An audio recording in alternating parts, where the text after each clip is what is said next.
Hi, class. How are you? This is Dr. Annette Fairvich. I'm here to continue reading outside. I literally tilted my head back and took a nap, is what I did in between the last class and this one. Yeah, but I think we just dropped a couple frames. How come it doesn't say I'm dropping frames even though it does? That's okay. I'm recording. I see this is all chopped up. It's not saying I'm dropping frames, though. I don't know. We're going to read. Because I think even the video, if the video doesn't come through, the audio usually still does pretty well. Like a squirrel up in a tree. We're going to look at the outside instead of the title. In less than it takes to whistle Yankee Doodle, we're surrounded by a squad of grim-faced soldiers on horseback, all of them pointing long rifles in our faces. "Keep your hands in plain view," one of them shouts. "Anybody moves, they are done for." The captain dismounts from his horse. He's tall, fine-looking fellow, taller than Professor Fleabottom, with piercing dark eyes and a nose like a hawk. Like the hawk, he has the look of a dangerous creature, one who may attack without warning. He adjusts the cuffs of his white leather gloves, then strides up to the campfire and demands a cup of coffee. "Are these true coffee beans?" he wants to know, seizing a battered tin mug. "Or have you taken up the rebel habit of adding chicory?" Tally, who is tending the fire, looks like he don't know what to do or say. "Cat got your tongue?" the captain demands. "Or is it General Lee who has charge of your tongue?" Tally glances helplessly at Professor Fleabottom, who gathers himself up and says, "We beg your kindness, Captain. The man is simple-minded. Your sudden arrival has confused him." The captain snorts and puts his hand upon the pistol holstered at his waist. "Simple-minded, is he? I doubt that. Maybe the recruiters fall for such nonsense, but not me." "Please, you are welcome to coffee, or indeed to any food we may have," the professor says, sounding rather grand. "Would your men like biscuits and jam, sir? Our cook may be simple, but he makes a very fine biscuit. Or if you prefer, we have sufficient bottles of my, special elixir." The captain gulps down his coffee, spits some of it back, and drops the mug in the fire. Then he strides full up to the professor, so close they almost bump chests. "You'd addle the brains of my men with your moonshine whiskey?" he asks, very quiet. "Is that your plan of escape? Get us drunk and sneak away?" "Elixir for what ails you," responds the professor, holding his ground. "Whiskey!" roars the captain. "Cheap whiskey!" Minnie dabs a hanky to her eyes, weeping. Byrne and Tally both look like they want to bolt, but don't dare for fear of getting a bullet in the back. Mr. Bobbins just looks confused, and me, I'm thinking when the shooting starts. I'll climb a tree and hide in the branches like a squirrel. The captain whips a folded piece of paper out of his jacket and reads from it. "Reginald Robertson Crockett, also known as Fenton J. Fleabottom, as the duly authorized representative of the United States of America, I place you under arrest for the felony crime of treason." Looking up from the paper, he adds, "the specific and mortal crime of passing military intelligence to the enemy. Seize him." "My dear Captain, there has been a mistake. I freely confess to selling elixir to the troops. You have me there, fair and square. I further admit that what I call elixir is really whiskey with the flavoring of red clover cough syrup. But never would I betray my country, not for $1,000,000 in gold." The captain narrows his hawk eyes, looking carefully. "I believe you, sir, that you would not willingly betray your country. You have that air about you. But the truth is, your country is the Confederacy, and therefore you are a spy and a traitor and will pay the price." "That's a lie. Bring me a Bible and I will swear upon it." The captain smiles and leans in, his sharp little chin not an inch from the professor's yellow mustache. "I am not so easily persuaded. It is well known that men who swear lying oaths upon the Bible believe that God is on their side and will protect them despite the lie. But God Almighty will not answer in this instance. We have you dead to rights, Mr. Crockett. You are well known in Virginia as a staunch advocate of the Southern Rebellion, and Union spy catchers have been on your trail for months." The professor looks puzzled. "Crockett? Who is this Crockett you refer to? My name is Fleabottom. You have mistaken me for another man." That is your defense? Mistaken identity? My defense is that I'm innocent, the professor protests. What exactly is it that you think I have done? The captain stands back, readjusting his white leather gloves. Do you deny that you have been making inquiries about the movements of troops? Of course I deny it. An absurd idea. I'd never... Oh, wait a minute. Oh, yes. That has to be it. I know what has happened and why you have been deceived. The professor is smiling now, looking much relieved. It's the boy over there, the small one, cowering in the elm tree. Homer Figg by name. He's much concerned with finding his older brother, who was sworn as a replacement troop and may be underage. The captain turns and fixes me with his hungry, hawkish eyes. Come here, boy. I shamble forward. The way he stares at me so hard and cold turns my stomach to water and makes my knees shaky. I stumble. Is this true, he demands? Have you asked this man to help you find your brother? Yes, sir. And this man who calls himself Professor Fleabottom, he has, on your behalf, made many inquiries that touch upon Union troop movements, interviewed and interrogated soldiers and officers after getting them drunk, all to help you find your brother?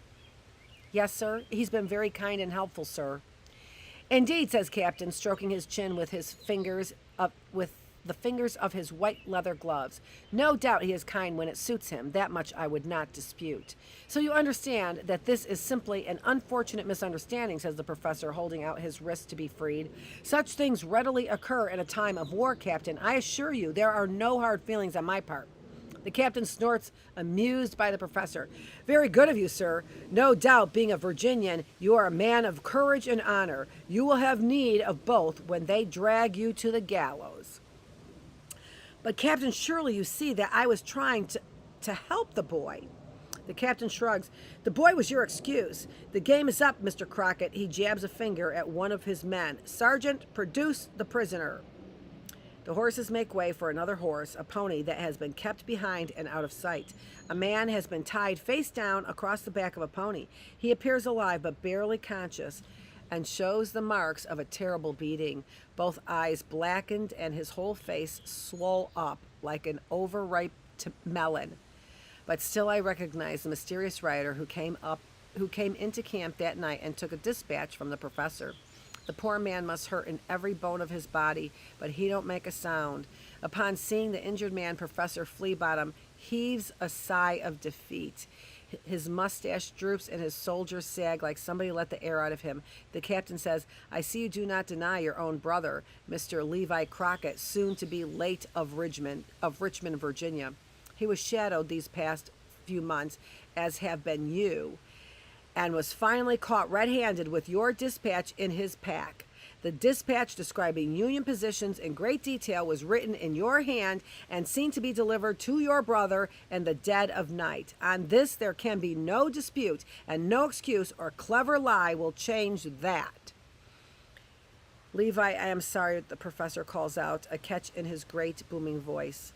The captain nods, satisfied. The traitor's noose will soon be upon your necks.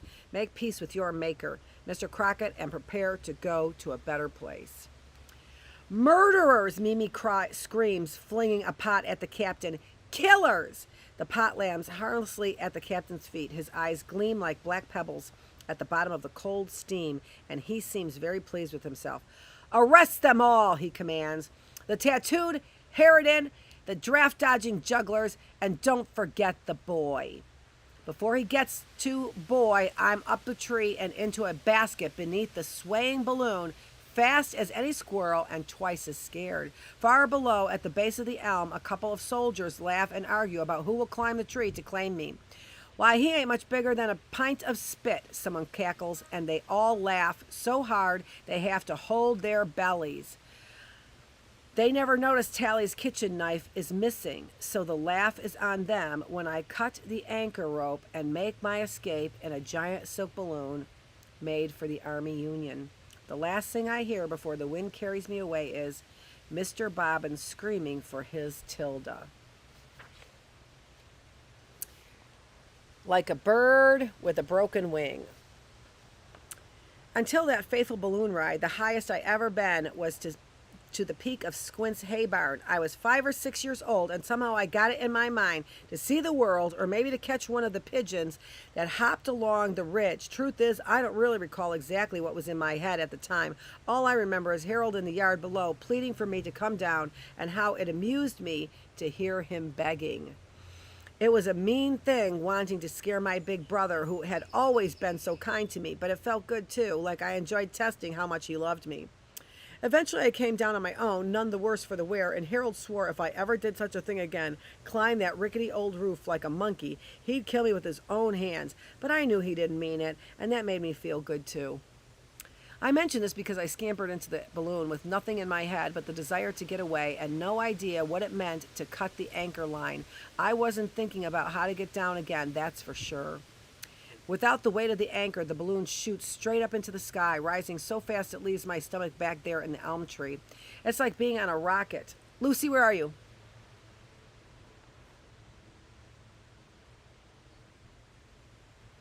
I saw her go into the house, but now I don't see her. Lucy! Oh, there she is. I see her now. Okay. Okay, you go sit down in your basket.